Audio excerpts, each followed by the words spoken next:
Welcome back to CBS Mornings on our 8 o'clock hour. Award-winning journalist Anderson Cooper is in the house investigating investigating his influential roots. Do you like your influential roots? Yes, this is surreal. You turned it into your living room. It's like the ancestral home I never had. Yes, one day we'll have you up there, Anderson. He is a great, three greats, grandson of Cornelius Vanderbilt, a legend from America's Gilded Age.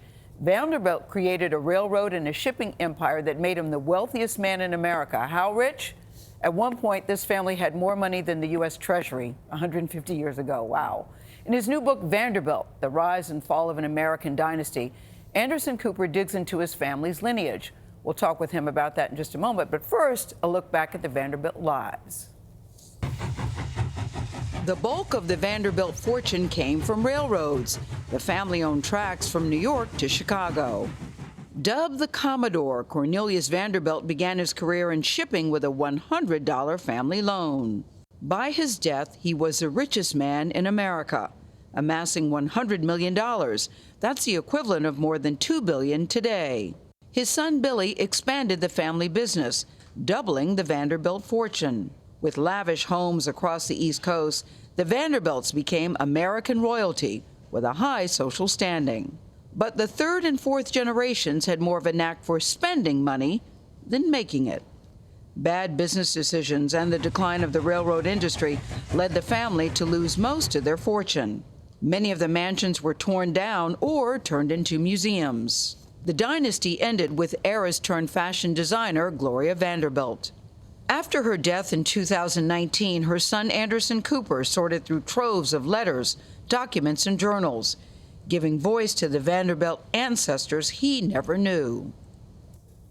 Journalist, author, and 60 Minutes contributor Anderson Cooper joins us now in the studio. Anderson, good to see you. Good to see you. Okay, this was my reading over the weekend. I know Gayle gave me a call yesterday. What a story! Finish the book. What a story you have to tell. You say your family's messy, insecure, complicated, but always fascinating. You also say in the book that this was not a story you talking about my ancestors, by the way, not like my cousins who are watching right now. That's why I use the word They're not ancestors, messy. Anderson. Yeah. But you said that this was a book you never intended to write because you've always spent your life trying to distance yourself from the Vanderbilt. Yeah, I mean, growing up, I never really wanted to be associated with that. I didn't want that name comes with a lot of kind of preconceived notions, and you didn't want to be associated with money. Not really, no. I mean, I wanted to not because I think the idea was that people kind of thought, well, I must have a huge amount of money and have some sort of a trust fund, which wasn't the case, and so I didn't want that being how people saw me when I walked into a room. So I was very glad my last name was Cooper, and I really chose not to even. I really didn't even know much about the Vanderbilts until really going to research on this book. That fact about the trust fund is one of the most astounding in the book and really frames the book. This was the richest family in America, a family so rich that had more money than the U.S. government, than the Treasury, and then loses it all, effectively, by the time your mother's a little girl. Yeah. What stood out to you in the lessons contained in all of that? I mean, to me, what was interesting about this is how, this man, Commodore Vanderbilt, made this huge fortune and had a real pathology about money. I mean, it was all he cared about. He didn't care about his daughters because they wouldn't inherit the Vanderbilt name. He was, cunning and ruthless and a genius for making money. But kind of the ripple effects of that money over the generations and kind of his pathology about money, how it kind of infected subsequent generations. For me, the lesson was always, just keep working, like work hard, don't be a layabout. That was your lesson. That was my lesson I took away early on. Now, reading about the opulence and the wealth and the status, along with the issues, I couldn't help but to draw comparisons to social media of today. People present this image, and they want us to all understand that their life is grand. Right. But behind the scenes, things could be falling apart. I feel like the Vanderbilts could serve as a cautionary tale for a lot of us. Would you say so? I think, I mean, they certainly were for me. And I think, you look at their lives and, look, they were living huge, lavish lives. A lot of them were miserable and, the one woman essentially sold off her daughter into a loveless marriage with a British, duke so that they could get a title and social status based on that. And that obviously didn't last very long.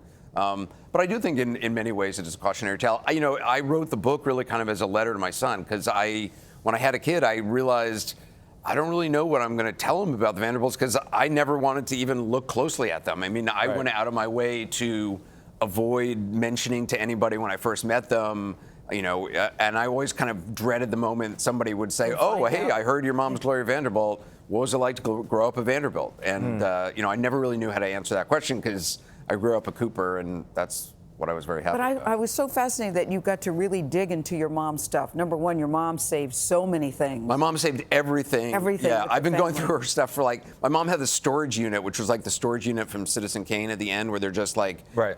Or like in Raiders of the Lost Ark, when they're wheeling the Ark into that huge storage unit. I've been going through it for like 15 years. And you'd open up one box and it's, it's like a really nice, I don't know, vase, and then you open another box and it's cornflakes from 1953 that have been packed away. And as you read about them, did they come alive to you? Did you like them? What did you think? Yeah, I mean, what really came alive to me is when I started going through stuff my mom had in her apartment in boxes, and she had all these letters that were from her Aunt Gertrude Vanderbilt Whitney, who founded the Whitney Museum, and all these characters, these people whose voices I'd never really heard. And to suddenly hear them in these letters, it brought them alive in a very human way. And this isn't a book about, the business achievements of Commodore Vanderbilt. Great books have been written about that.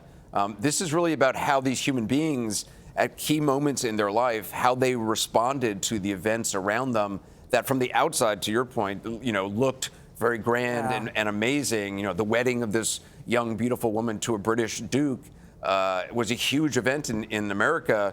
But she was miserable and crying all the way to the altar. Or the one woman who admitted that she liked abusing slaves. I didn't care for her. That's a woman, Alva, who married my great uncle. Yep. And she had grown up in the Confederate South, and her family. A feminist, yeah. And then later in life became, a funder of the feminist movement, and even for people of color, promoting, the right to vote for women.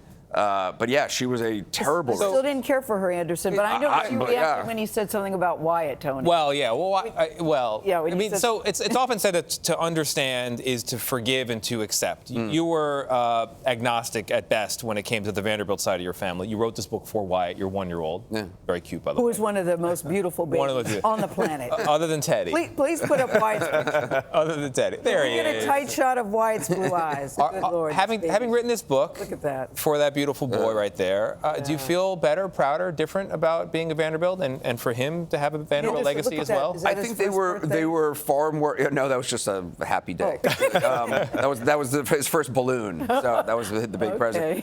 I feel like I want him to understand who these people were that are in his, in a small way in his very distant past. And I also want him to take the lessons away from that I took from this family, and also know that may be in his past, but it's not his future. And his future is his own to write. Look, I know we got to go because Megan is saying wrap it up. But you got a great story in the book. Well written. About when your mom was selling off her art. You pretended to be her assistant named Monica.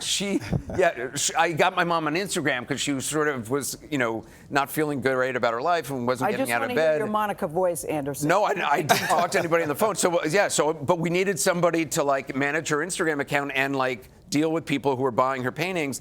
And the only person, she was like, you have to do it. I was like, me? I got 3 jobs. He was Monica. So she was like, you should be an assistant named Monica and be a lady of a certain age and just deal with people. So that's what I did. I'd be in Iraq, and in my spare time, I'd be like, do you want that framed or? Yeah. We're being screamed at here to go, but I will. Halloween is coming up. Yeah. You've written a book about the Commodore. Will we see the pork chops in your Halloween costume? Will you be the Commodore? No, I'll tell you what. The guy who did the cover, Chip Kidd, who's an old friend of my mom's and mine, he gave me his childhood Batman costume that his mom made for him in the 60s. So that's going to be my son's costume. Thank you. I'm talking about your costume. Oh, well, I don't know. The producer, Megan, is saying, tell Anderson to stop talking. We have to go. We got to go. But Anderson? Thank you for the transparency. Really, really great. You. This is well his done. Mom, and this is her mom. That's been bugging Gayle all weekend. It has been bugging me because I think you should say who these people are, Anderson. No, I like the mystery. All right, we're getting the Vanderbilt goes on sale tomorrow, wherever you like to buy your books. And on today's CBS Morning podcast, Anderson tells Vlad what he was most surprised to learn about his family history.